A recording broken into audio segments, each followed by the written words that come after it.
This is the business news of Georgia and the world in English on TV3. I am Nugzaru Khadze. How do you do? The agreement on Georgia's association with the European Union has been initialed. The document was signed by the Minister of Foreign Affairs of Georgia, Maya Panjikidze, and the High Representative of the European Union for Foreign Affairs and Security Policy, Catherine Ashton. The part of the document concerning the creation of deep and comprehensive free trade space was signed by the Minister of Economics of Georgia, Georgi Kvirikashvili, and the European Commissioner for Trade, Karl de Gucht.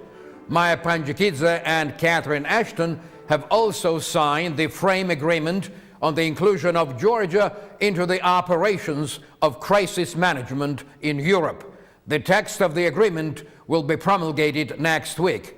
Interestingly enough, the signing ceremony went on the background of music reflecting the Georgian motives. The National Movement Party members talk about the increased risks on the part of Russia. In the words of David Bakradze, our northern neighbor is apt to increase its pressure on our country too, because Georgia has initialed the agreement on association with European Union. On his part, Levan Bezhashvili proposed to the parliament to work out a special preventive document. Political scientist Tornike Sharashanidze believes that despite its refusal to sign the agreement, Ukraine will continue its struggle for European integration. According to him, if Russia overcomes Ukraine's resistance easily, it will increase pressure on Georgia. Expert Soso Tsiskarishvili does not rule out that Russia will use economic levers against Georgia. Meanwhile, the Ukrainian citizens who have massively taken to the street are seriously concerned if this might mean anything at all to affect the bottom line, but at least this factor keeps Russia in certain apprehension. Following Ukraine's suit, Azerbaijan refused to sign the agreement on association with European Union. 2 days prior to the Vilnius summit, Novruz Mamedov, representative of the Azerbaijani president, made an official statement to that end. Baku offered the European Union to sign an agreement on partnership instead of the agreement on association. In the same statement, Novruz Mamedov denied probable Russian pressure on the official Baku. The Azeri political scientist Arastun Oroglo has the opposite opinion. Oroglo, director of East-West Research Center, asserts that Azerbaijani authorities are under hard pressure on the part of Russia. On November the 13th, mass media disseminated the news about Ukrainian president's visit to Moscow, where he met Putin. A few days later, Ukraine abstained from signing the agreement on association with European Union. On November the 18th, the Azeri president arrived in Kiev, where he met with Viktor Yanukovych. A week later, Aliyev made the same decision. However, Azerbaijan does not intend to join the Russian customs union either. There still remains room for Baku-Brussels negotiations. The energy issue plays a dominant role in their relations. In June of 2013, the Shah Deniz International Consortium confirmed its intention to deliver natural gas to Europe. Thanks to that pipeline, Europe hopes to minimize its dependence on the Russian gas. Armenia refused to sign the agreement on association with Euro Union before Ukraine and Azerbaijan did it. Last summer, Yerevan and Brussels had talks regarding the agreement on association, and Armenia intended to initial it along with Georgia and Moldova. In 2014, Yerevan planned to sign the agreement. However, after the meeting of Serge Sarkisyan and Putin, Armenia changed its mind and officially expressed its intention to join the Russian customs union. The Georgian experts assess that Russia has used all available levers to subordinate post-Soviet countries to her needs and wants, although in some cases she failed to succeed completely.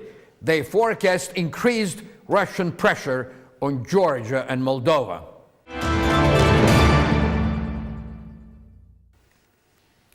In the village of Dvani, Russian occupants resumed border demarcation works.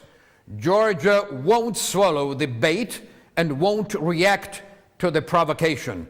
This is how the Minister of Foreign Affairs of Georgia assessed the situation. Maya Panjakidze declared that Russia is putting up barbed wire fences illegally, and in response, Georgia is endeavoring to attract international support. Since January of 2011, Russia has been erecting barbed wire entanglement and other barriers along the occupation line. Naturally, we are extremely worried by this process, and we do our best to mobilize international support to cut short these illegal actions. Contrary to Georgia's incumbent foreign minister, the former Minister of Foreign Affairs of the country, Grigol Vashadze, believes that the Georgian government's actions in this regard are ineffective. Representation of the Abkhazeti government in Samegrelo-Zemosvaneti informs that Tsiala Lezhava, resident of the Khumushkuri village, and Gogita Dzandzava, resident of Zemo Baghebi of the Gali district, were kidnapped. Abductors demand ransom for the kidnapped residents of the Gali district. The occupants also kidnapped 2 Georgian nationals from the village of Khurvaleti of the Gori municipality. According to the available information, the Russian soldiers detained the 24-year-old Malchaz Vanishvili and 20-year-old Gocha Makishvili on the pretext of illegal crossing of border. The Russian occupational regime informed that the detainees were kept in the Tskhinvali prison. Relatives of Gocha Makishvili affirmed that the young man was ill with diabetes and needed frequent insulin injections. The Red Cross tried to save the day for the detained young man. Construction of Khudon Hesi, the Khudoni hydropower station, stays in the focus of heated discussions and debates of various political parties, authorities, and experts. This time, the issue of Khudon Hesi construction was raised at the joint conference of the Caucasian University and political party of Salome Zorabishvili, the Georgian Way. In the words of David Tevzadze, former Minister of Defense, building of Khudon Hesi may trigger further territorial disintegration of Georgia. According to Tevzadze, in case of fulfillment of Khudon Hesi project, the local population will leave the territory and that area will turn into an empty space, which may cause great harm to the country. Participants in the conference think that the issue of building the hydro station is a serious matter.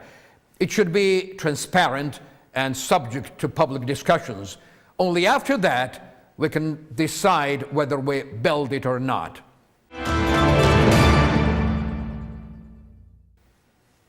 Prime Minister Irakli Garibashvili met with Nicole Brick, the French Minister for Foreign Trade.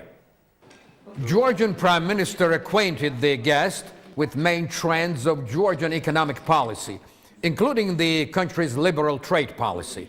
At the meeting, it was emphasized that Georgia and the European Union have successfully concluded negotiations on overall free trade. Irakli Garibashvili thanked Nicole Brick for the active support of the talks on the part of France. The meeting was attended by the members of the French delegation and Georgian Minister of Economy. Ceremony of launching the project of close cooperation among public services took place at the Academy of the Ministry of Finance. The project is financed by the European Union and it aims to enhance the Academy's system of strategic management and quality control. It is an important project. Our Academy had the opportunity to get acquainted with the experience of Estonia and Finland. It will help us to enable the employees of the Ministry of Finance and other state institutions to enhance their skills and accordingly approach European standards. The ceremony was attended by the Minister of Finance of Georgia, Head of European Union representation in Georgia, ambassadors of Finland and Estonia.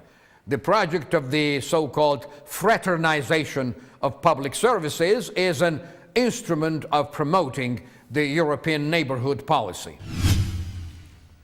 Philip Dimitrov, head of Euro Union representation in Georgia, is optimistic about the results of Georgia's association with the European Union. Dimitrov recently noted that after the agreement on association with the European Union comes into effect, the European market will open step by step to Georgia. He added that this will take effect if our country meets required demands. Dimitrov hopes that the Georgian government will do its best to satisfy the requirements. When this agreement gets into force, and it can get into force if Georgia is performing well by the time when it is signed, which means before it is even ratified. Whether this will happen or not, I cannot guarantee, but I very much hope that Georgia will do its work well. And then you will have, naturally, in a gradual way, but in a few years, you will have the full opening of the Georgian economy to the European one and vice versa, which means the free movement of capital, of services, and naturally of goods. And if in the meantime you manage to achieve the necessary development in the negotiations on the visa liberalization, you will get, separately from this, but in fact very strongly connected to it, the visa liberalization, which means freedom of movement. If you have these four freedoms, the only thing that you will miss as part of the European Union will be sitting in the institutions and voting, which is not always a great fun, I can tell you. So, after all, this will be inevitably affecting the Georgian economy.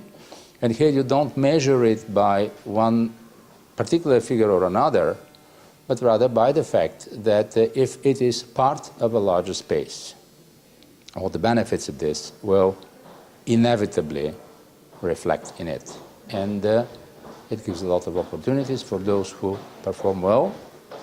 And in fact, it gives a lot of opportunities for every citizen, because when the economy is moving forward, I mean, somebody may be happier, somebody may be less in terms of his personal economic performance, but all the country moves up, and all the people in the country can feel the benefits of this.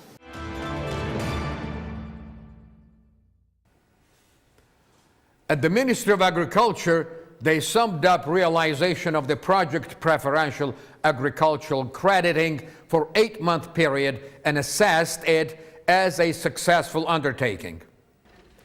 Almost 7,400 recipients of loans and about 203 million lari of issued loans. These are the data that show the results of preferential agricultural crediting. However, even the management of agricultural fund that is made up of 1 billion lari admits that there are farmers who failed to get preferential credits within the framework of the project. Commercial banks are at liberty to decide whom they will credit and whom they won't lend money.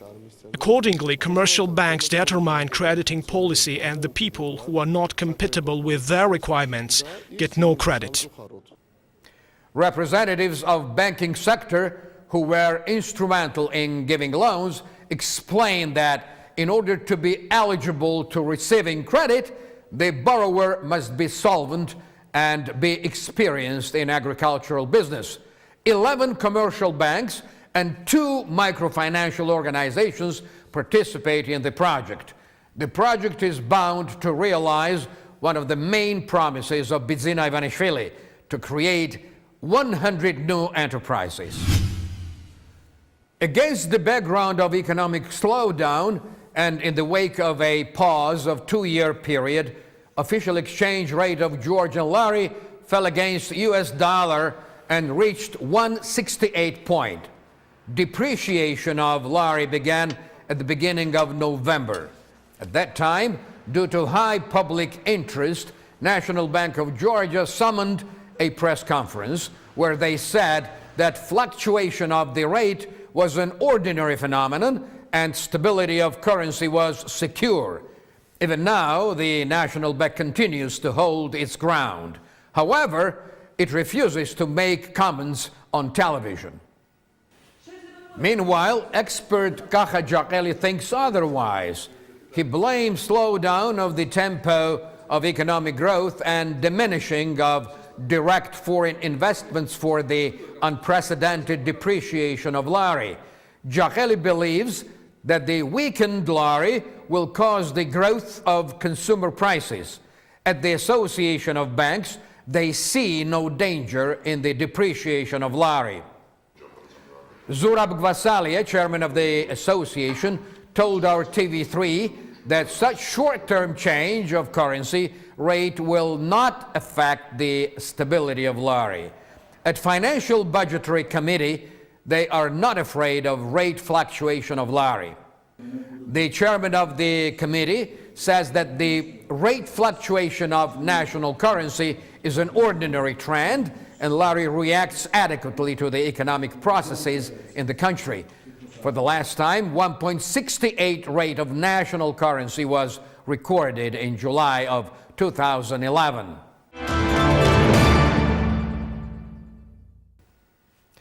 And now here comes the reporting of our correspondent, Kote Mosidze. This story is for the car lovers who think that Mercedes is the best car among all automobile brands.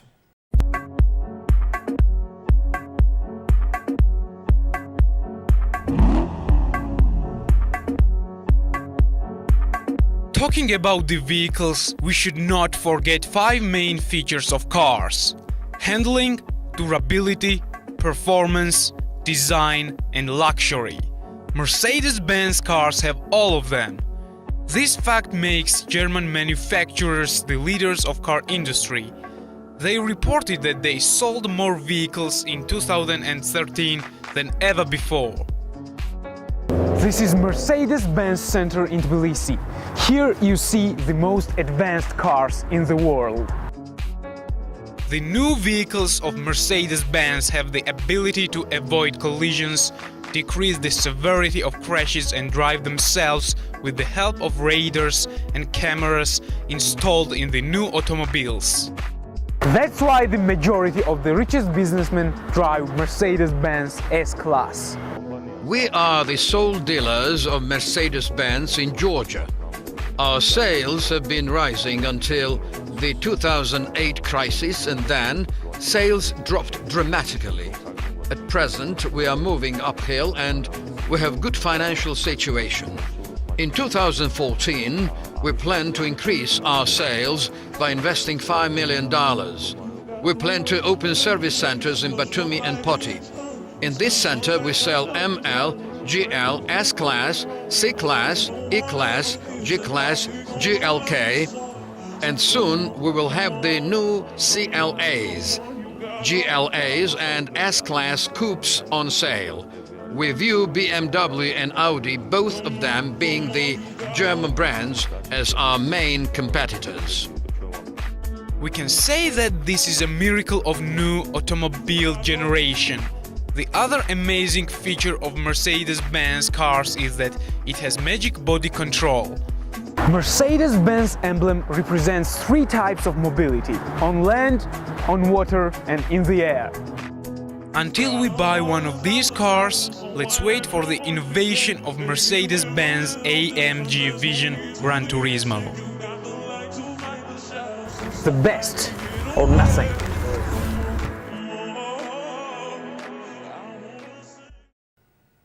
Well, opinions may differ, but as the saying goes, facts are sacred, only the comments may be free. Isn't this very true? That's all this evening. Thank you very much for watching the business news of Georgia and the world in English on TV3. I am Nugzaru Khadze. I'll see you again next Sunday morning, first at 11 a.m. and then in the evening at 11 p.m. Cheers and have a beautiful weekend now.